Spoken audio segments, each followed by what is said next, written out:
Since the 2008 financial meltdown, business has changed, probably for good. Nobody seems to be talking, however, about how marketing analytics needs to change for business to prosper. Whether you're in a micro, a small, or even a large business, the after effects of the banking crisis put your marketing spend under real pressure. For some businesses, it's the change in customer behaviour, the general uncertainty that's made everybody just that much more reluctant to commit. So the revenue coming into your business has become much more unpredictable. And this means you've got less money to spend on everything. Marketing's just one of the begging bowls in that situation. For others, it's simply been a fact of life that in their business, money's always been tight. They've probably never felt they've got enough money to spend on marketing, and since 2008, everything's just got squeezed. For some other companies, it's been the restrictions by banks. Because the financial sector as a whole has become more risk-averse since the crash, there's far less cash available. The cash flow needs of businesses have squeezed every budget, and marketing's not immune. So businesses just can't spend freely on marketing. Spend is under pressure. Of course, it would be lovely if a recovery meant we all had more money to spend, where your marketing budget was based on the positive case you made for launching a marketing campaign, and people didn't judge you on past performance. But for all too many, this just isn't the reality of today's business world. The politicians seem to want to kid us that at some point, things will go back to normal. But out here in the real world, many people are waking up to the fact that whilst things will undoubtedly improve, the easy money attitudes of the early 21st century are unlikely to return for at least a generation. Now, you don't need to be a rocket scientist to see that people driven by financial pressure would get much more interested in analytics. And that has happened.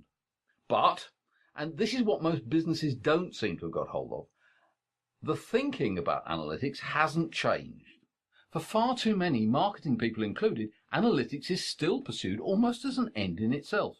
You see, younger, shy analysts without any previous business experience can be happy doing marketing analytics. They've got the freedom to spend days with a mass of data producing numbers and graphs. And a lot of the figures talked about, paid ranking, web hits, social media scores, have got more to do with vanity and ego, it seems to me, than real business performance. The link between these and real business value may be hard to determine. Sadly, few outsiders are going to have the confidence to challenge the approach until it's too late. And the analytics vendors aren't going to risk encouraging a sceptical attitude either. The analysts are their user community after all, and well placed to argue for the next upgrade. The stories about Facebook and Google aggressively using big data aren't going to encourage the skeptic either. The skeptic can easily be portrayed as an oddball, out of touch. What a contrast to the promised land that the web and marketing analytics experts should be offering to the business, producing clear, relevant information that would give so many benefits. If businesses could just allocate marketing resources with confidence, their competitive strength would be radically improved. If marketing produced information that linked clearly to business results, respect for marketing would increase dramatically, particularly amongst those used to working in fiercely results-driven areas such as finance. But I fear many of the post-crash analytics initiatives we've seen are doomed. They'll ultimately be abandoned. It's an open question whether the business will lose faith first in the marketing department or the marketing department will lose faith in analytics. And for the reputation of marketing and analytics to be damaged in this kind of way, it's got tragic consequences for everyone involved. You see, without analytics delivering, high levels of uncertainty will continue to grip the marketing effort. The shotgun will be the precision weapon of choice. Marketing effort will be on the basis, if only we can throw enough mud against the wall, we might be able to survive and get enough leads. And you'll find that marketing will be reduced to hoping against hope they can generate enough leads for the focus to move elsewhere. You see, with a continued failure in performance from analytics, marketing will continue on its shaky path. Uncertain who they really do attract, uncertain how their prospects match up to their ideal customers. A marketing effort that doesn't know how compelling any of their messages and value propositions actually are for the people who come into contact with their business. A clear view would be beautiful, a high-definition picture of which prospects responded well, so that messages could be targeted more precisely, precise messages that spoke more powerfully to the prospect, produced more customers, a situation where prospects felt that you were the only vendor who really understood them, a place that nurtured better customer relationships, and information with which to drive not only the development of new value propositions, but product development itself. But you need to react before one of your competitors understands this and puts their stake securely into this promised land, before life gets really uncomfortable for you and everyone else. So you see, my frustration as an engineer working with analytics, it's not with the marketing fraternity, it's not with the business people or even the analytics tools.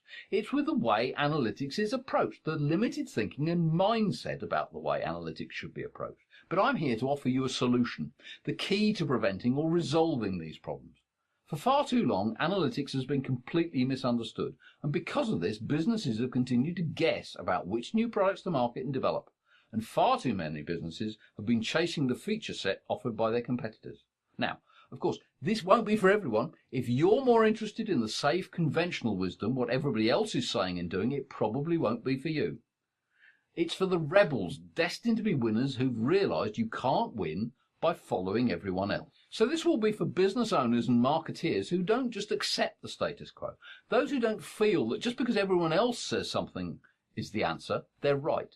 The kind of rebel who is prepared to look a bit more closely at how to think about analytics. No, I'm not assuming you want to do it, just that you'll be proactive and insistent about the way that analytics should be implemented within your organisation. So if you're prepared to entertain this kind of rebellious thinking about the way that marketing performance has been judged and would like to expand your understanding of what analytics could and should do for your business, you'll find this enormously valuable. You see, that'll make you one of the few smart businesses who really do get the proper role of analytics right within their organisation, the kind of organisation that builds a secure platform, able to anticipate and deal with the economic weather coming over the horizon. And this will put you in a position to achieve greater revenue and profit growth than those stuck with the thinking of the past. So the challenge I have for you is a simple one. Are you prepared to invest some time to gain a real perspective on how to approach analytics? And how it should be approached in economies where growth is much harder to achieve? All you have to do is click on the link and fill in your details to book an appointment. I'll look forward to talking to you soon. Bye for now.